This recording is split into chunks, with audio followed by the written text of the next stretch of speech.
There are so many disasters in today's video, but there are also a couple of gems way back from when she was a brand new working royal, so we're going to get into that. There's some tea. But also, I've brought in some images of some celebrities with similar body types to Meghan's to show you guys that there is hope. For the SpongeBob inclined, the boxy frames, lanky limbs, apples, inverted triangles, rectangles, no matter. There are style solutions and there are fashions and things like that that look great on everybody. It's just a matter of being realistic. And if Meghan would allow her ego and her narcissism to accept style advice, she could look great too in her outfits. Happy Friday, everybody. Welcome back to another fashion edition. We're going to hop right into it, but I just wanted to say, if you're new here, thank you so much for bringing your beautiful face. I'm happy to see you. Let's start off with one of the worst and wildest things I think we've all ever seen. Girl, this one is bad. It hurts the eyes. Oh my goodness, this red dress. It is like literally the infamous red dress. If you Google search Meghan Markle red, it'll just automatically be like dress, bam, this horrible thing. Everybody hated this. I mean, there was a few articles trying to praise it, but no, there is no praising this. It is just bad. But let's get into why. The skirt is far too voluminous for this occasion. This is a gala, yes, and you can play around with more intense fashion choices at a gala, but it is a military remembrance style gala where some people were actually offended that she wore this sort of blood red color, and so something a little bit more understated would have been more polite and appropriate for this particular occasion. But also, it was December.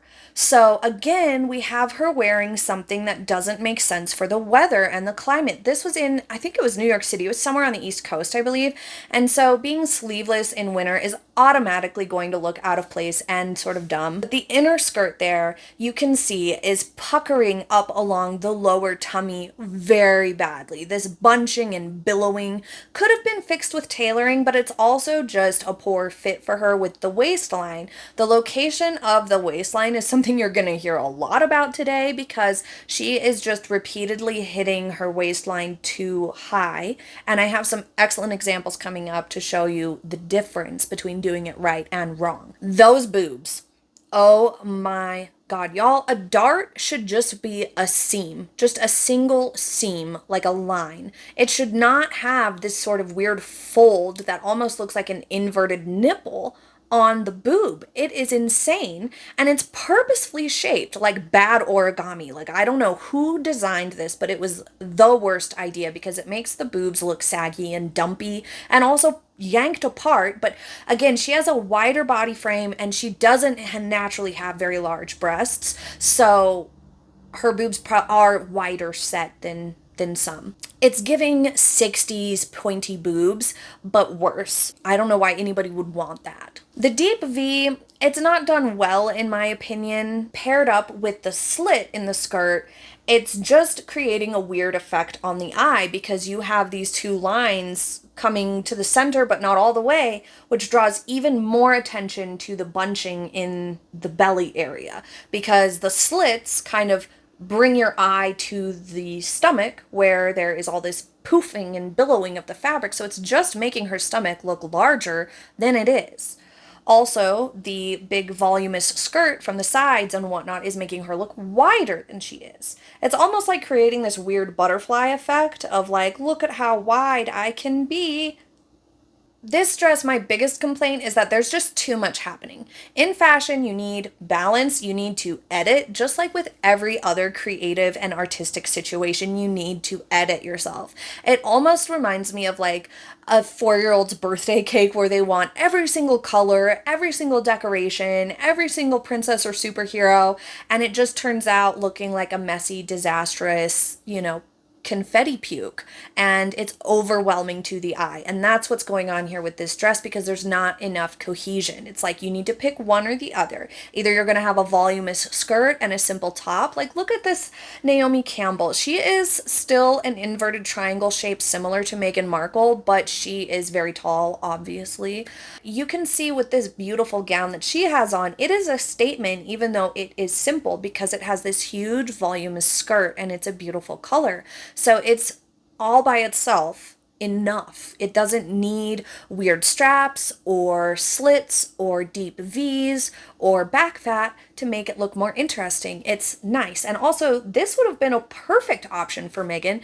She could have done something exactly like this with the sleeves. It would have been super appropriate for the occasion, for the weather being in December, and it would have looked so much better on her than this mess. If you're going to have something like a deep V, you're going to want to have simpler situation going on in the upper body as well. With fashion, you are telling the eyes where to go. You are telling the eyes what to look at. So if you have a deep V, then that's where your eyes are going to go, and they'll center around the waist and the deep V, like here in this Michelle Rodriguez look. The skirt is still voluminous, similar to Meghan's. The color is very similar, but you have very simple understated straps, and you have this thicker waistband, which helps give a better illusion to the waist than what we see with Meghan Markle's very thin waistband. It's just a more balanced look here. And so if Meghan had done something that was not horrible straps on top, that sure would have helped. The straps are going to create terrible lines for anybody's figure. These types of straps, especially if you're not super duper thin and toned, are going to dig in some, and they're not adding anything to the dress. They're just distracting from everything else that's going on. And since she does have a wider frame and wider shoulders, those thinner straps make it look more dramatic. Whereas with like Michelle Rodriguez, it makes her look more petite across her shoulder. And then the fabric. This fabric is puckery, shiny, and wrinkly. So it's not helping anything. When you have something that's got a lot going on, you don't need wrinkling and you don't need shine. You need something that's going to be more flowy and not shiny. So I've noticed Meghan Markle gravitated towards a lot of shiny fabrics in sleek silhouettes. So we're going to talk more about that a little bit later, but shiny fabrics are something you've got to be really careful with. As you can see in this Michelle Rodriguez look, and even the Naomi Campbell dress, they are somewhat shiny or satiny, but they're not the same type of fabric that you saw with Meghan Markle's dress. So the choice of fabric is really important, and she has a bad eye for it. The stiffness and the heaviness of that fabric made it look a little awkward down at the hemline, so having that flowier fabric would have made it a lot more delicate looking. Imagine smooth boobs instead of these weird nightmares. If there was a drop waist or it was closer to her hips, this actually wouldn't have been so bad. This dress really could have worked if they changed almost everything. Part of me wonders if she designed this and then asked Carolina Herrera to make it, because this just doesn't make sense. Lion King premiere next up, this mesh-topped black dress. So let's start out with the positives, okay? There are sleeves. Sleeves actually help out Meghan Markle, except when they're mesh, but we'll circle back to the mesh later. A lot of people on this carpet were doing sleeveless. I do like her shoes. They are simple black shoes with a little bling on the back, little sling backs. I think that they were a good choice, actually. I like the shoes. Now for the negatives.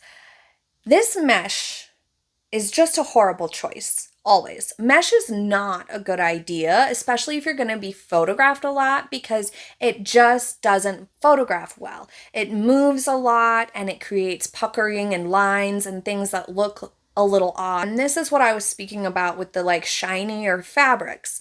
When you have a shiny fabric like this, it really makes seams more visible, and so it can be not so great in photograph. Here from the back, you can see this puckering of fabric just above the waistline and skirt, which is due to the dress not fitting her properly around the waist. It's a little too tight around the waist, so it's riding up. Also, if it had been tailored for a slightly lower waistline, it would have helped a lot. It would have looked better. Again, the waistline just needs to be lowered by an inch or two, and it would make a big difference, because it would create a little bit more length to her upper body. Mesh in general is tricky, doesn't photograph great, and this just in general doesn't look very polished. As you can see, it just catches the light in weird ways, and these are the types of things that celebrity stylists or stylists for people in the public eye understand and are careful about, suggesting things that are not going to photograph weird. And then look at this super cringy moment, Harry's "she can do voiceovers" pointing.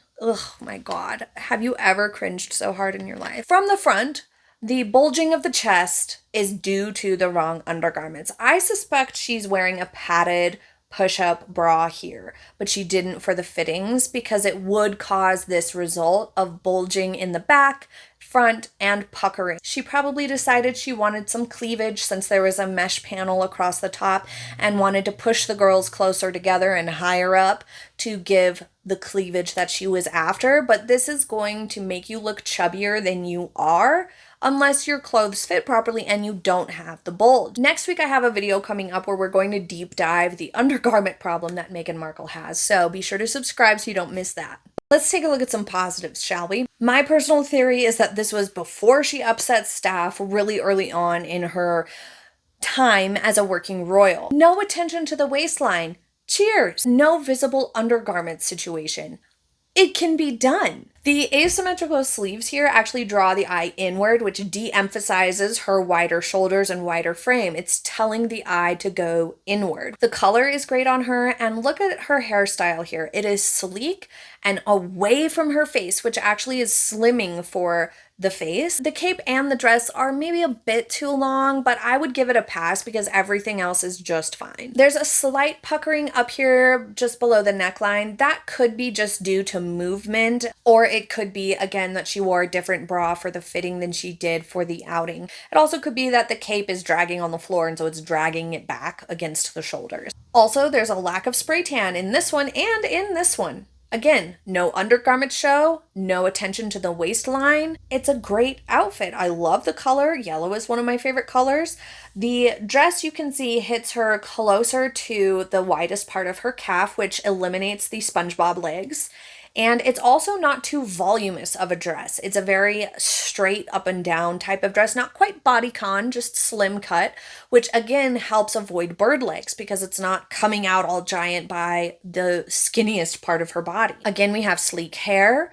The only thing I would say is that you can tell where her belly button is because she's not wearing a slip or some sort of undergarment to cover her stomach. So I would say she should have done that. But again, I wouldn't pick on that because everything else is fine. So you guys, she actually can dress normally, a very temporary blip in time when she listened to a stylist. I can't figure out why she does this pivot away into horrible outfits, but that's what happened. Here we have a collection of dreaded but much loved by the Meg tie belt dresses.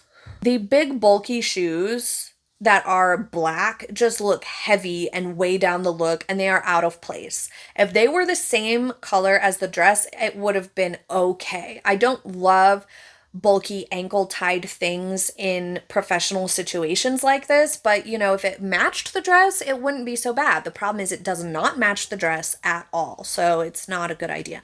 And why are there these weird slits? It just adds to the messiness of the look. And of course, the tie around the waist is up too high, and this time it's too loose, so it's kind of hanging there and flopping around. Remember how we were talking about the short neck? She's got a collared dress on, so there's already stuff going on up here. So if she would have had her hair back in a ponytail or a bun, this look would have actually looked a lot better. In fact, I believe there might be a picture of her with her hair in a ponytail while she's wearing this, and it looks so much better than it does here with her hair down. And she should have had her hair tied back for this particular type of a look.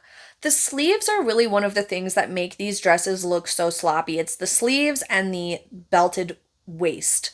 So again, it's up too high, the belt is just too much, drawing attention right there, and then the sleeves being rolled up to the exact same spot as the tie around the waist further accentuates the waistline. And she has them rolled up in a way that looks sloppy and unpolished on top of it. So that's contributing to that sort of disheveled look. The nude shoes are a good choice with the white dress, so that's okay. But it still looks too casual in terms of the dress itself.